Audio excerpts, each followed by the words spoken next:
নমস্কার, আমি অনু। আপনারা শুনছেন এবং 18। আমরা এখানে বিভিন্ন স্বাদের গল্প পাঠ করে থাকি। আজ আমরা পড়তে চলেছি রবীন্দ্রনাথ ঠাকুর বিরচিত গল্প বদনাম। গল্পটির 3 মুখ্য চরিত্র: ইন্সপেক্টর বিজয়, তার স্ত্রী সৌদামিনী এবং অনিল ডাকাত। গল্পটি স্বাধীনতার আগে রচিত। রবীন্দ্রনাথের অন্য অনেক গল্পের মতোই এতেও আমরা পাই তৎকালীন সমাজের প্রচলিত ধ্যান ধারণার বিপরীতে দাঁড়িয়ে মানুষের মনস্তাত্ত্বিক দ্বন্দ্ব, সম্পর্কের জটিলতা এবং সামাজিক মর্যাদার প্রভাব তুলে ধরার প্রচেষ্টা।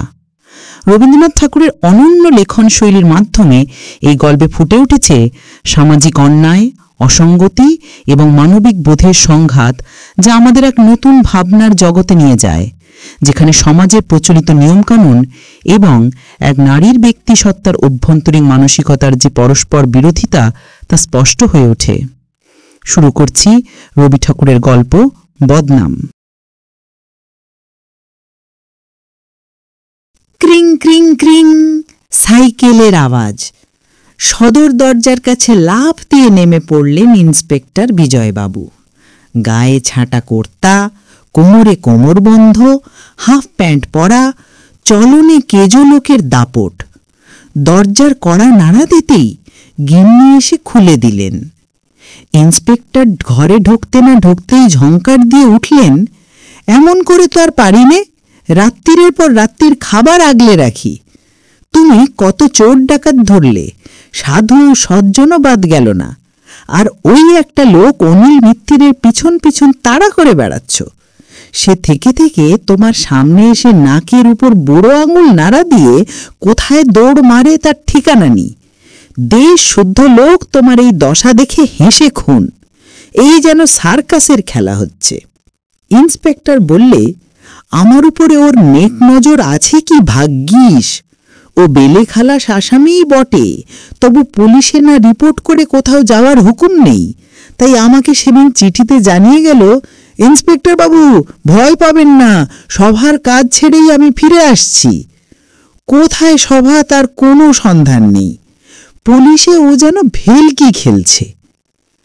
স্ত্রী সৌদামণি বললে, শোনো তবে, আজ রাত্রিরের খবর দিই, শুনলে তোমার টাক লেগে যাবে। লোকটা কি আস্পর্ধা, কি বুকের পাটা। রাত্রির তখন 2টো, আমি তোমার খাবার আগলে বসে আছি, একটু ঝেমনি এসেছে। হঠাৎ চমকে দেখি সেই তোমাদের অনিল ডাকাত। আমাকে প্রণাম করে বললে, দিদি আজ ভাই ফোঁটার দিন, মনে আছে? ফোঁটা নিতে এসেছি। আমার আপন দিদি এখন চট্টগ্রামে কি সব চক্রান্ত করছে, কিন্তু ফোঁটা আমি চাই, ছাড়বো না, এই বসলুম। সত্যি কথা তোমাকে বলবো, আমার মনের মধ্যে উছলে উঠল স্নেহ। মনে হলো এক রাত্রিরের জন্য আমি ভাইকে পেয়েছি। সে বললে, দিদি আজ 3 দিন কোনো মতে আতপাটা খেয়ে বনে জঙ্গলে ঘুরেছি। আজ তোমার হাতের ফোঁটা, তোমার হাতের অন্ন নিয়ে আবার আমি উধাও হব। তোমার জন্য যে ভাত বাড়া ছিল, তাই আমি তাকে আদর করে খাওয়ালুম। বললুম, এই বেলা তুমি পালাও, তার আসবার সময় হয়েছে। লোকটা বললে, কোনো ভয় নেই, তিনি আমারই সন্ধানে চিতল বেড়ে গেছেন, ফিরতে অন্তত 3টে বাজবে। আমি রয়ে বসে তোমার পায়ের ধুলো নিয়ে যেতে পারবো। বলে তোমারই জন্য সাজা পান টপ করে মুখে নিল তুলে। তারপরে বললে কিনা, ইন্সপেক্টর বাবু হাবানা চুরুট খেয়ে থাকেন, তারই একটা আমাকে দাও, আমি খেতে খেতে যাব যেখানে আমার সব দলের লোক আছে, তারা আজ সভা করবে। তোমার ওই ডাকাত অনায়াসে নির্ভয়ে সেই জায়গাটার নাম আমাকে বলে দিল। ইন্সপেক্টর বাবু বললেন, নামটা কি শুনতে পারি কি? শুধু বললে, তুমি এমন প্রশ্ন আমাকে জিজ্ঞেস করলে এর থেকে প্রমাণ হয় তোমার ডাকাত আমাকে চিনেছিল, কিন্তু তুমি আজও আমাকে চেনোনি। যা হোক, আমি তাকে তোমার বহু শখের একটা হাবানা চুরুট দিয়েছি। সে জ্বালিয়ে দিব্যি সুস্থ মনে পায়ের ধুলো নিয়ে চুরুট ফুঁকতে ফুঁকতে চলে গেল। বিজয় বসেছিলেন, লাফ দিয়ে উঠে বললেন, বলো সে কোন দিকে গেল, কোথায় তাদের সভা হচ্ছে?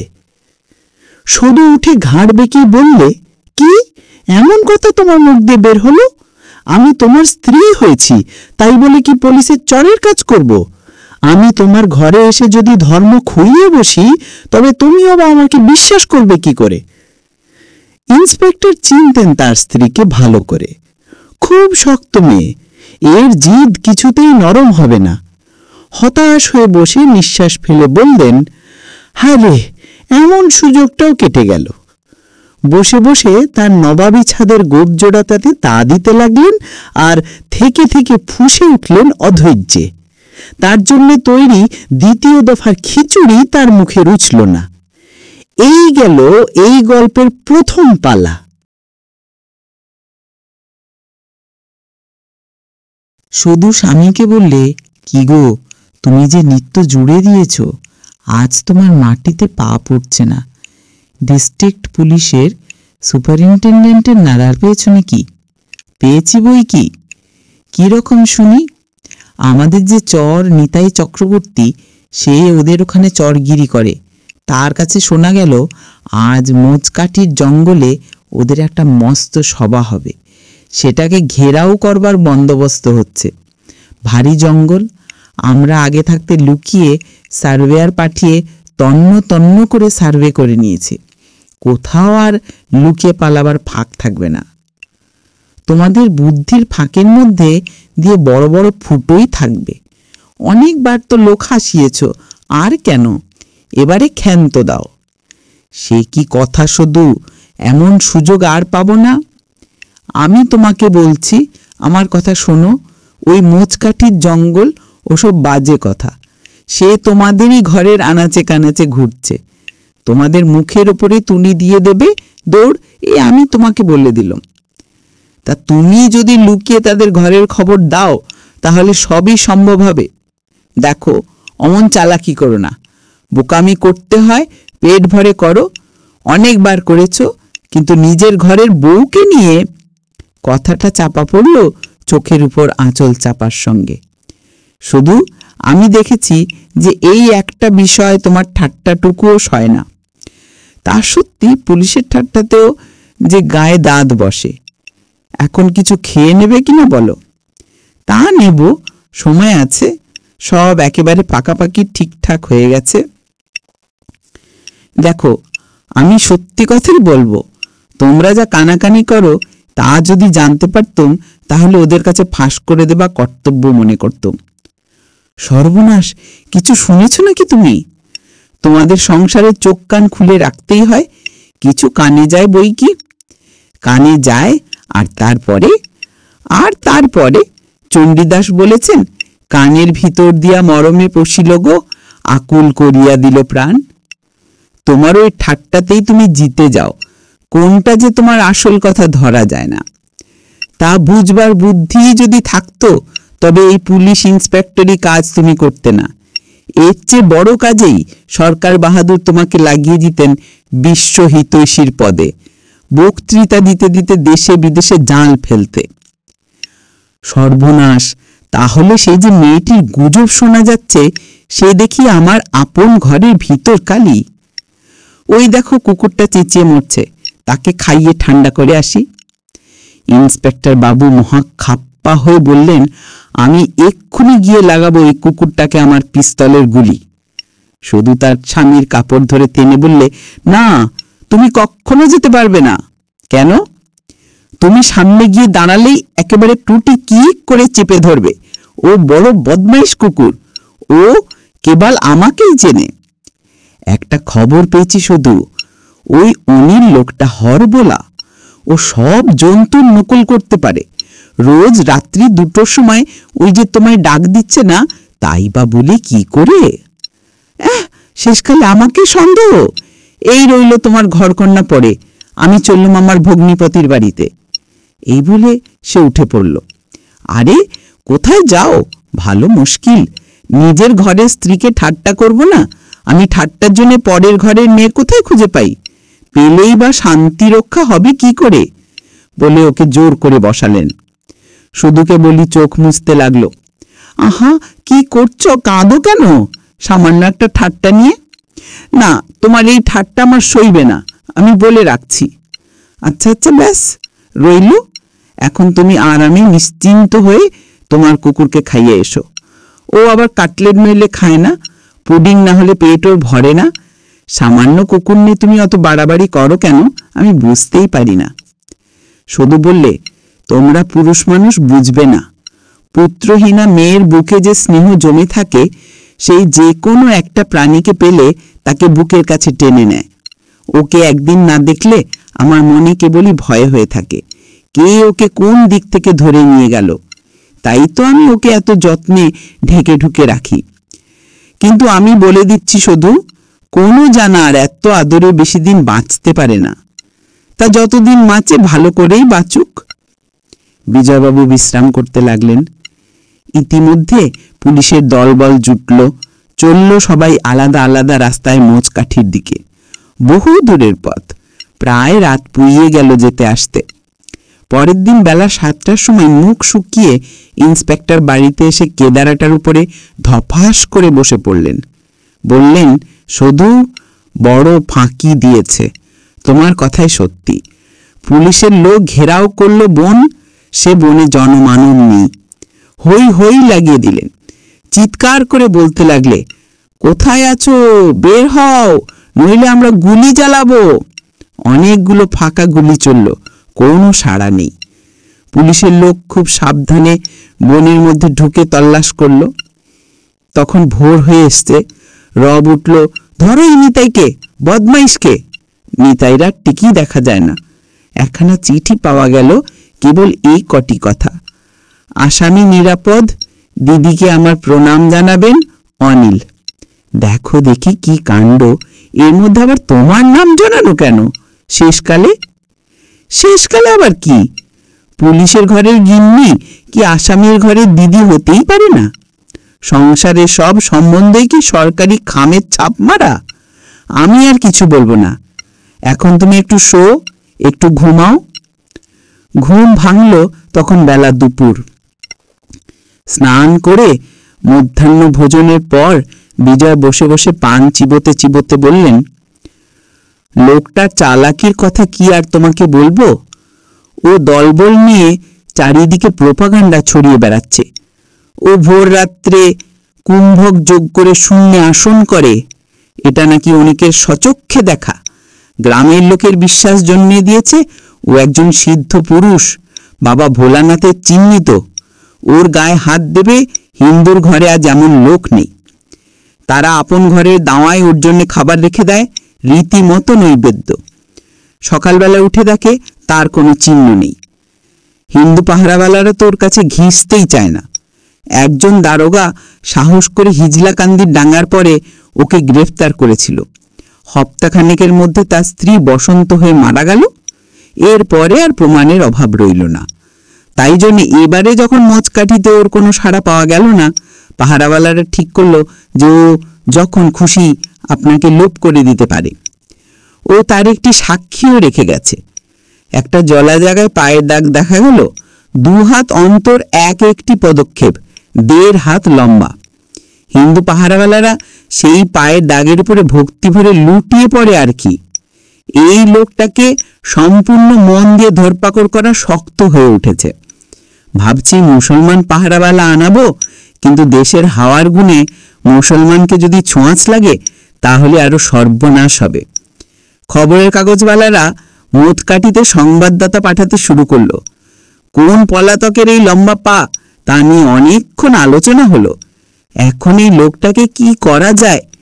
এই কিছুদিন বেলে খালাস পেয়েছিল, সেই সুযোগে দেশের হাওয়ায় যেন গাঁজার ধোঁয়া লাগিয়ে দিল। এদিকে পিছনে প্রোপাগান্ডা চলছেই, নানা রকম ছায়া নানা জায়গায় দেখা যায়। এক জায়গায় মহাদেবের এক গাছি চুল পাওয়া গেছে বলে আমার ভক্ত কনস্টেবল অত্যন্ত গদগদ হয়ে উঠেছে। সেটা যে স্বর্ণের দড়ি সে কথা বিচার করবার সাহসই হলো না। কদিনের মধ্যে চারিদিকে একেবারে গুজবের ঝড় উঠে গেল। মোচকাঠিতে ওই পায়ের চিহ্নের উপরে মন্দির বানাবে বলে একজন ধনী মারবাড়ি 30,000 টাকা দিয়ে বসেছে। একজন ভক্ত পাওয়া গেল, তিনি ছিলেন একসময় ডিস্ট্রিক্ট জজ। তার কাছে বসে অনিল ডাকাত শিবসঙ্গীতার ব্যাখ্যা শুরু করে দিল। লোকটার পড়াশোনা আছে। এমনি করে ভক্তি ছড়িয়ে যেতে লাগলো। এবারকার বেলের মেয়াদ শেষ হয়ে গেলে পর ওর নামে সাক্ষী জোগাড় করা অসম্ভব হয়ে পড়বে। অনিল ডাকাতকে নিয়ে এই তো আমার একটা মস্ত সমস্যা বাঁধলো। শুধু তুমি জানো কোথায় এদিকে আরেক সংকট বেঁধে গেছে। আমার মামাতো ভাই গিরিশ, সে হাতিবাঁধা পরগনার পুলিশের দারোগাগি করে। কর্তব্যের খাতিরে একজন কুলীন ব্রাহ্মণের ছেলের হাতে হাত কড়ি লাগিয়েছিল। সেই অবধি গ্রামের লোকেরা তাকে জাতে ঠেলবার মন্ত্রণা করছে। এদিকে তার মেয়ের বিয়ের বয়স পেরিয়ে যায়।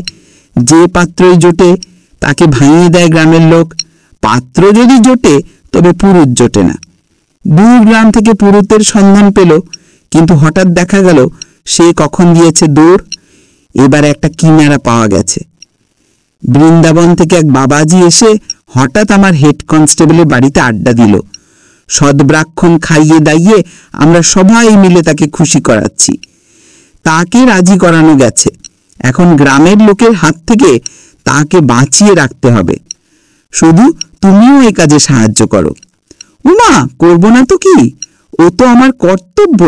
আহা, তোমাদের গিরিশের মেয়ে আমাদের মিনু, সেই তো কোনো অপরাধ করেনি, তার বিয়ে তো হওয়াই চাই। আনো তোমার বৃন্দাবনবাসীকে। আমি জানি ওইসব স্বামীজিদের কি করে আদর যত্ন করতে হয়। এলেন বৃন্দাবনবাসী, বুকে লুটিয়ে পড়ছে সাদা দাড়ি, নারদ মুনির মতো। শুধু ভক্তিতে বদগদ হয়ে পায়ের কাছে লুটিয়ে পড়ল। পাড়ার লোক তার প্রণামের ঘটা দেখে হেসে বাঁচে না। প্রবীণা প্রতিবেশিনী মুচকে হেসে বললেন, সাধু সন্ন্যাসীদের প্রতি তোমার এত ভক্তি হঠাৎ জেগে উঠল কি করে? শুধু হেসে বললে, দরকার পড়লেই ভক্তি উঠলে ওকে। বাবা ঠাকুরদা পায়ের ধুলো নিয়ে বলে যান, মিনুর বিয়ে না হওয়া পর্যন্ত আমার ভক্তিটাকে টিকিয়ে রাখতে হবে। ঘন ঘন শাঁখ বেজে উঠল। উলুর সঙ্গে বর আসার শব্দ এলো চারিদিক থেকে। কোনেকে একটি চেলি জড়ানো পটুলির মতো করে ওর দল নিয়ে এলো ছাদনা তলায়। নির্বিঘ্নে কাজ সমাধা হলো। বর কনে বাবাজিকে প্রণাম করে অন্ধরে যাবার জন্য উঠে দাঁড়ালো। তখন বাবাজি আশীর্বাদ শেষ করে বিজয়বাবু আর সবার সবাইকে বললেন, মহাশয়, আমার খবরটা এবারে দিয়ে যাই। পুরুতের কাজ আমার পেশা নয়। আমার যা পেশা সে আপনার সমস্ত দারোগা কনস্টেবলদের ভালো করেই জানা আছে। এখন আপনাদের পুরুতের দক্ষিণা দেবার সময় এসেছে। সেই পর্যন্ত আমার আর সবুজ সইবে না। অতএব আপনারা বিদায় করবার আগেই আমি বিদায় নিলাম। এই বলে সন্ন্যাসী সকলের সামনে দাড়ি গোঁফ টেনে ফেলে 3 লাফে চণ্ডীমণ্ডপের পাঁচি ডিঙে উধাও।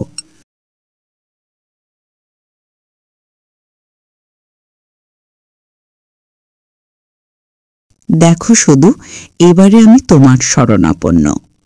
শুধু বললে, কবে তুমি আমার শরণাপন্ন নও শুনি? এই জন্য তো তোমাকে সবাই স্ত্রৈণ বললে। 2 জাতের স্ত্রৈণ আছে। একদল পুরুষ স্ত্রীর জোরের কাছে হার না মেনে থাকতে পারে না, তারা কাপুরুষ। আরেক দল আছে, তারা সত্যিকার পুরুষ, তাই তারা স্ত্রীর কাছে অসংশয়ে হার মেনেই নেয়। তারা অবিশ্বাস করতে জানেই না, কেননা তারা বড়। এই দেখো না আমার কত বড় সুবিধে। তোমাকে যখন খুশি যেমন খুশি ঠকাতে পারি।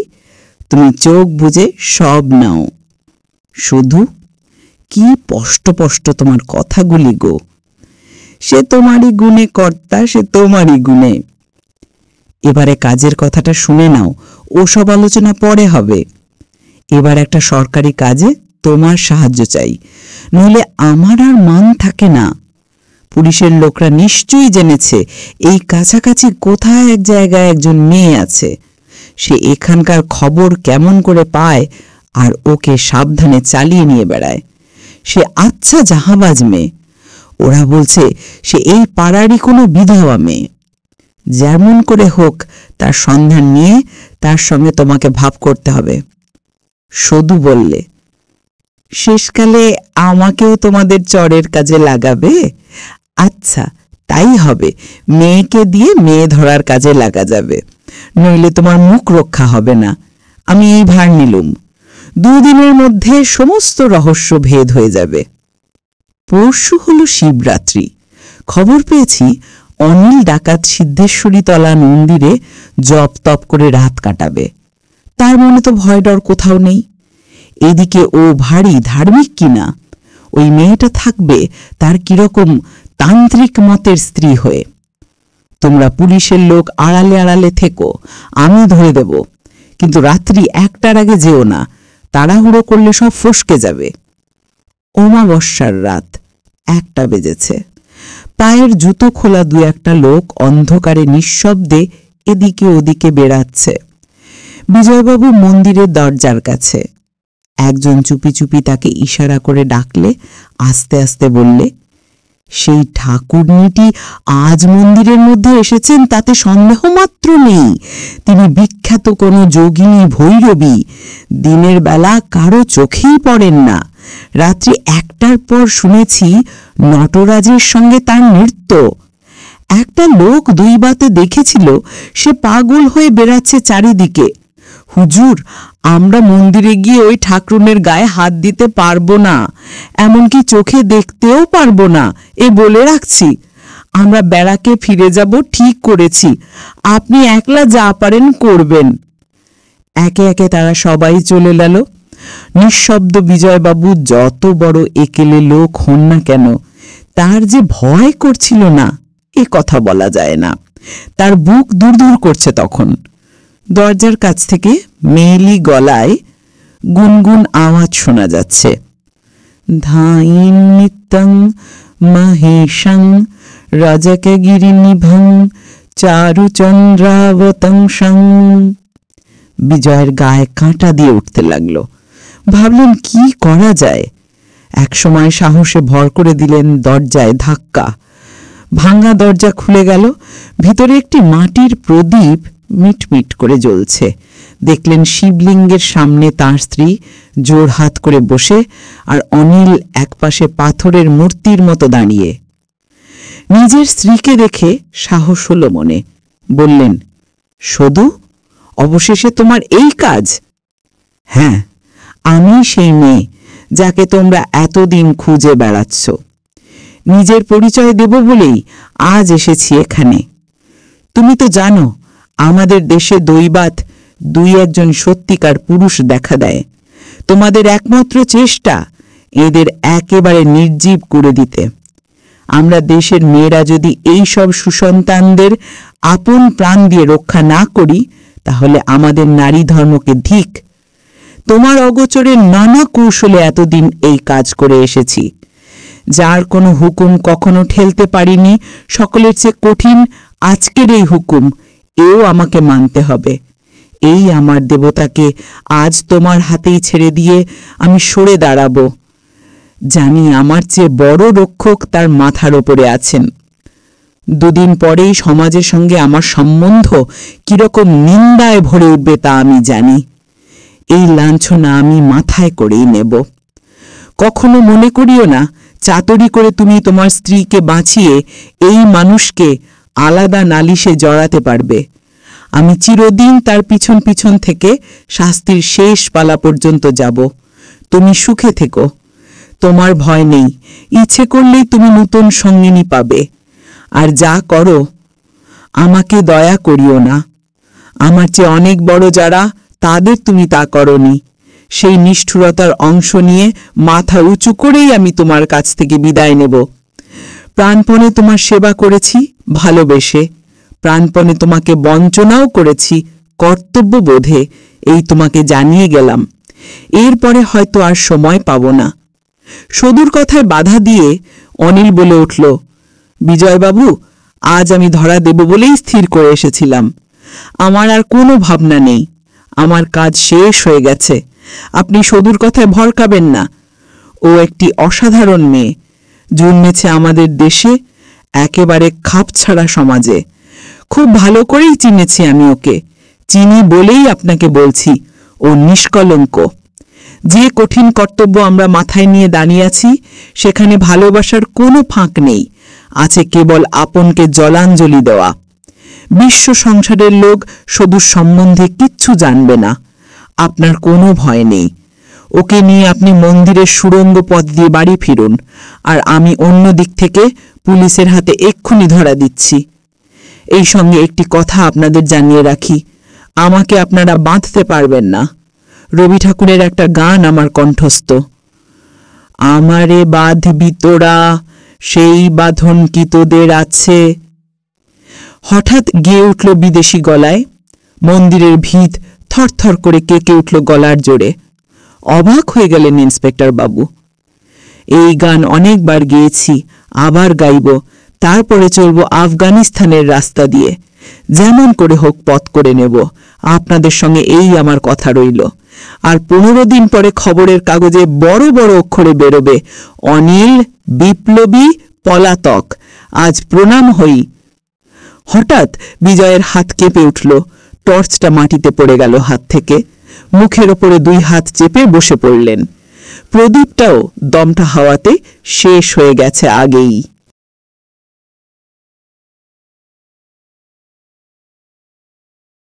আশা করি গল্পটি আপনাদের ভালো লেগেছে। যদি আমাদের চ্যানেলের গল্পগুলি আপনাদের ভালো লেগে থাকে তবে কমেন্ট করে জানান। আমরা চেষ্টা করব বাংলার এমনই ক্লাসিকগুলি আরও বেশি করে আপনাদের শোনাতে। Also don't forget to subscribe the channel and press the bell icon. Stay tuned till we meet again.